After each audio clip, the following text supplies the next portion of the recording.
നമ്മുടെ ശരീരം ഇങ്ങനെ ഭക്ഷണം വരുന്നത് നോക്കിയിരിപ്പാണ്.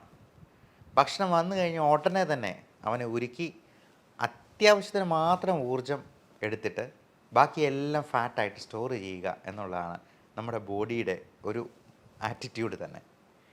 നമുക്ക് ഭക്ഷണം കഴിച്ചുകൊണ്ട് തന്നെ വെയിറ്റ് കുറയ്ക്കാൻ പറ്റിയെന്നാലോ? അത്തരത്തിലുള്ള ഭക്ഷണങ്ങളെ നമുക്ക് ഇന്നൊന്ന് പരിചയപ്പെടാം. നമസ്കാരം, ഞാൻ doctor Bibin Jose, Pulmo medical centre, Pala, Kanjirappally and Sultan Bathery.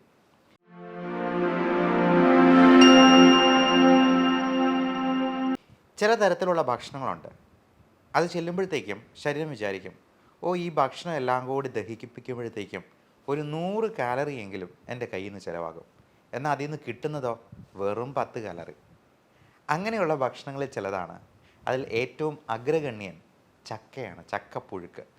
നമ്മൾ ഈ ചോറ് കഴിക്കുന്നതിന് പകരം കപ്പ, ചേന, ചേമ്പ് പോലുള്ള സാധനങ്ങൾ കഴിക്കുന്നതിന് പകരം ഈ ചപ്പാത്തിയോ പൊറോട്ടയോ ഒക്കെ കഴിക്കുന്നതിന് പകരം ചക്കപ്പുഴുക്ക് ഒന്ന് കഴിച്ചു നോക്കൂ. അതിന് കൂടെ അല്പം പ്രോട്ടീനും കൂടി സപ്ലൈ ചെയ്യാൻ വല്ല മീൻകറിയോ, പ്രത്യേകിച്ചും ചെറുമീനുകളായ ചാള, അയല തുടങ്ങിയവ, വല്ല നത്തോലിയോ ഒക്കെ കറി വെച്ച് കഴിക്കുകയാണെന്നുണ്ടെങ്കിൽ ഏറെ നല്ലത്.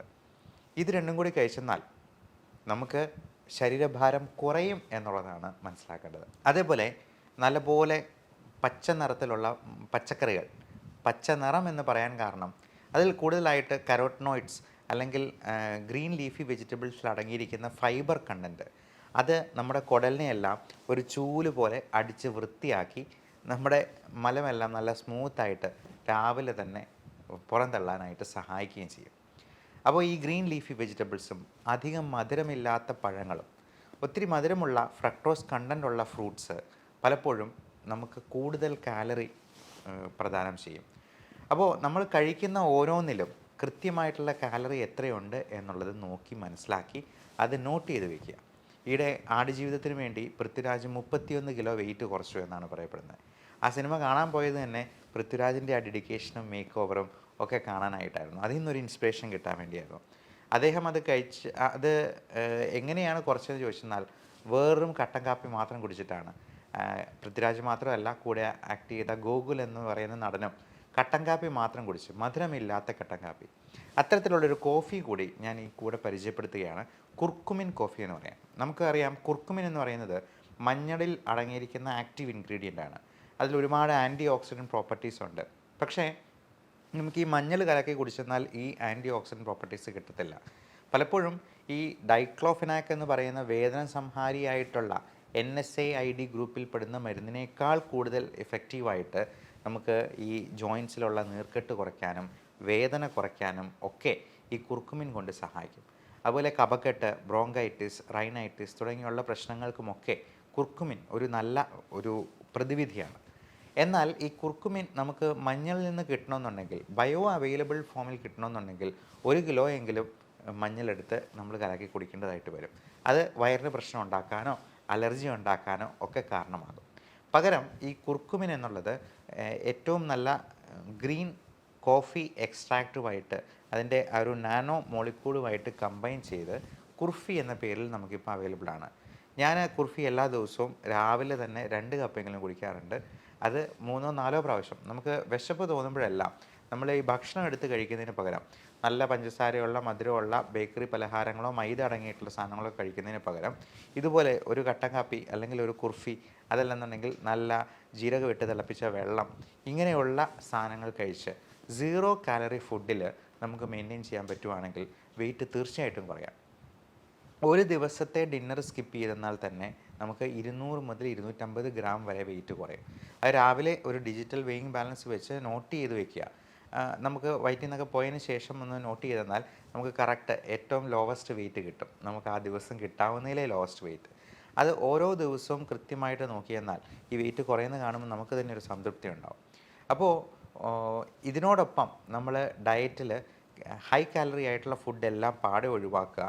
ഈ ഇൻപുട്ട് ഔട്ട്പുട്ട് തിയറി, നമ്മൾ കഴിക്കുന്നതിലുള്ള കാലറി കൃത്യമായിട്ട് മെഷർ ചെയ്ത് അത് നോക്കി കണ്ടറിഞ്ഞ് കഴിച്ചെന്നാൽ തീർച്ചയായിട്ടും നമുക്ക് വെയിറ്റ് റെഡ്യൂസ് ചെയ്യാൻ പറ്റും. അപ്പോൾ ഈ ഒമാഡ് എന്ന് പറയുന്ന ഒരു ഡയറ്റ് പ്ലാൻ തന്നെയുണ്ട്. 1 മീൽ എ ഡേ എന്നാണ് പറയുക. ഒറ്റ നേരം മാത്രം ഭക്ഷണം. ബാക്കിയുള്ള സമയങ്ങളിലൊക്കെ ഈ മധുരമില്ലാത്ത കട്ടൻ കാപ്പി അല്ലെങ്കിൽ മധുരമില്ലാത്ത കുർഫി തുടങ്ങിയവ മാത്രം കഴിക്കുക. നല്ലപോലെ വെള്ളം കുടിക്കുക. ഇനി കുക്കുംബർ പോലുള്ള 0 കാലറി ഫ്രൂട്ട്സ് അല്ലെങ്കിൽ വെജിറ്റബിൾസ് ധാരാളമായിട്ട് കഴിക്കാം. നമ്മൾ ചില സാധനങ്ങളൊക്കെ മരുന്ന് പോലെ കഴിക്കേണ്ട സാധനങ്ങളാണെന്ന് പറയും. നമുക്ക് ഇഷ്ടമുണ്ടായിട്ടല്ലല്ലോ നമ്മൾ മരുന്ന് കഴിക്കുന്നത്, അല്ലെങ്കിൽ ഗുളിക വിഴുങ്ങുന്നത്. അതുപോലെ തന്നെ നമുക്ക് ഇഷ്ടമില്ലെങ്കിലും കറിവേപ്പില പോലെ, ഗ്രീൻ ലീഫി വെജിറ്റബിൾസ് പോലെ, ഈ കുക്കുംബർ പോലുള്ള 0 കാലറി സാധനങ്ങൾ കുറച്ച് കഴിച്ചെന്നാൽ നമ്മുടെ വയറിനും കുടലിനും ലൈഫ് സ്റ്റൈൽ ഡിസീസസിനുമൊക്കെ അതുണ്ടാക്കുന്ന മാറ്റം ചെറുതല്ല. ഇനി വെയിറ്റ് കുറയ്ക്കാനായിട്ട് സഹായിക്കുന്ന പലതരത്തിലുള്ള മരുന്നുകളും ഇന്ന് അവൈലബിൾ ആണ്. പ്രത്യേകിച്ചും ഷുഗറിന് കൊടുക്കുന്ന ഒരു മരുന്നാണ് മെറ്റ്ഫോമിൻ. അത് ഷുഗർ കുറച്ച് കളയുകയല്ല ചെയ്യുന്നത്. നമ്മൾ പലപ്പോഴും PCOD പോലുള്ള അസുഖങ്ങൾക്ക് പോലും മെറ്റ്ഫോമിൻ കൊടുക്കാറുണ്ട്. ഫാറ്റി ലിവറിന് മെറ്റ്ഫോമിൻ ഹെൽപ്ഫുള്ളാണ്. ആ ഇൻഫ്ലമേഷൻ കുറയ്ക്കാനും വെയിറ്റ് കുറയ്ക്കാനും ഈ ഫാറ്റി ലിവർ പോലുള്ള കണ്ടീഷൻസ് കുറയ്ക്കാനും ഈ മെറ്റ്ഫോമിൻ, പയോഗ്ലിറ്റസോൺ പോലുള്ള ഡയബറ്റിക് മെഡിസിൻസ് കൊടുക്കാറുണ്ട്. അതുകൊണ്ട് ഷുഗർ കുറഞ്ഞു പോകുന്നൊരു പേടിയേ വേണ്ട. ഒരു ദിവസം 2000 മില്ലിഗ്രാം വരെ മെറ്റ്ഫോമിൻ നമുക്ക് ആരോഗ്യവാനായിട്ടുള്ള ഒരു മനുഷ്യന് കഴിക്കുന്നതിൽ ഒരു കുഴപ്പവുമില്ല. അതേപോലെ ആൽഫ സൈക്ലോഡെക്സ്ട്രിൻ എന്ന് പറയുന്ന ഫാറ്റ് ബേൺ ചെയ്യുന്ന ഈ പറഞ്ഞ ഫൈബർ കണ്ടൻറ്റ് കൂട്ടുന്ന രീതിയിലുള്ള, അത് ഗുളിക രൂപത്തിലുള്ള ഫൈബർ ആണെന്ന് തന്നെ പറയാം, ഇങ്ങനെയുള്ള മരുന്നുകൾ ആയിട്ട് ടാബ്ലറ്റ് ഫോമിൽ നമുക്ക് അവൈലബിൾ ആണ്. അതുപോലെ നമ്മുടെ കാലറീസ് ഒരുപാട് അബ്സോർബ് ചെയ്യാതെ ഈ കഴിക്കുന്ന ഫാറ്റിലുള്ള ഊർജം ഫാറ്റായിട്ട് തന്നെ അത് നമ്മുടെ മലത്തിലൂടെ പുറന്തള്ളുന്ന രീതിയിലുള്ള ഓർലിയോസ്റ്റാറ്റ് പോലുള്ള മരുന്നുകളും ഇന്ന് അലോപ്പതിയിൽ അവൈലബിൾ ആണ്. അത് ചെയ്യുന്നത് എന്താണെന്ന് വെച്ചെന്നാൽ കുടലിൽ നിന്ന് ഫാറ്റ് അബ്സോർബ് ചെയ്യുന്നത് തടയും. അതുകൊണ്ടുണ്ടാകുന്ന ഒരു ഗുണവും കൂടിയുണ്ട്. അതിൻ്റെ സൈഡ് ഇഫക്റ്റ് ആയിട്ട് വേണമെങ്കിൽ പറയാം, കുറച്ചുകൂടി ഫാറ്റി ആയിട്ടുള്ള സ്റ്റൂളായിരിക്കും, അതായത് ഓയിലി സ്റ്റൂളായിരിക്കും. അതുകൊണ്ട് ചിലപ്പോൾ ലൂസ് മോഷനായിട്ട് തോന്നിയേക്കാം. എന്നാലും ആ ഫാറ്റ് അബ്സോർബ് ചെയ്യാതെ പോകുന്നത് നമുക്ക് തന്നെ അത് അനുഭവിച്ചറിയാനായിട്ട് കഴിയും. ഈ ബേൺ ഫാറ്റ് പോലുള്ള ഈ ഓർലിയോസ്റ്റാറ്റ് പോലുള്ള മരുന്നുകൾ കഴിക്കുമ്പോഴത്തേക്കും നമുക്കത് നോട്ടീസ് ചെയ്യാവുന്നതാണ്. അപ്പോൾ ഇത്തരത്തിലുള്ള മരുന്നുകളെക്കുറിച്ചും നിങ്ങളുടെ ഡോക്ടറോട് ചോദിച്ച് മനസ്സിലാക്കുക. വെയിറ്റ് കൂടുന്നത് എല്ലാ തരത്തിലും ലൈഫ് സ്റ്റൈൽ ഡിസീസ് ഉണ്ടാകാനും, ഇന്ന് മാൽന്യൂട്രീഷൻ കൊണ്ടുണ്ടാകുന്നതിനേക്കാൾ പ്രശ്നം ഈ മോൾ ന്യൂട്രീഷൻ കൊണ്ട് ഉണ്ടാകുന്നു എന്നാണ് സരസമായി പറയാവുന്നത്. അതായത് കൂടുതൽ ന്യൂട്രീഷൻ കൊണ്ടാണ് ഇന്ന് അസുഖങ്ങൾ ഏറിയ പങ്കും ഉണ്ടാകുന്നത്. നമുക്ക് വെയിറ്റ് കുറയ്ക്കുന്നത് വഴി ഇത്തരത്തിലുള്ള അസുഖങ്ങളെയെല്ലാം പടിക്ക് പുറത്ത് നിർത്താനായിട്ട് ശീലിക്കാം. എല്ലാവർക്കും നല്ല ആരോഗ്യം ആശംസിക്കുന്നു. Love and regards, doctor Bibin Jose, Pulmo medical centre, Pala, Kanjirappally, Sultan Bathery.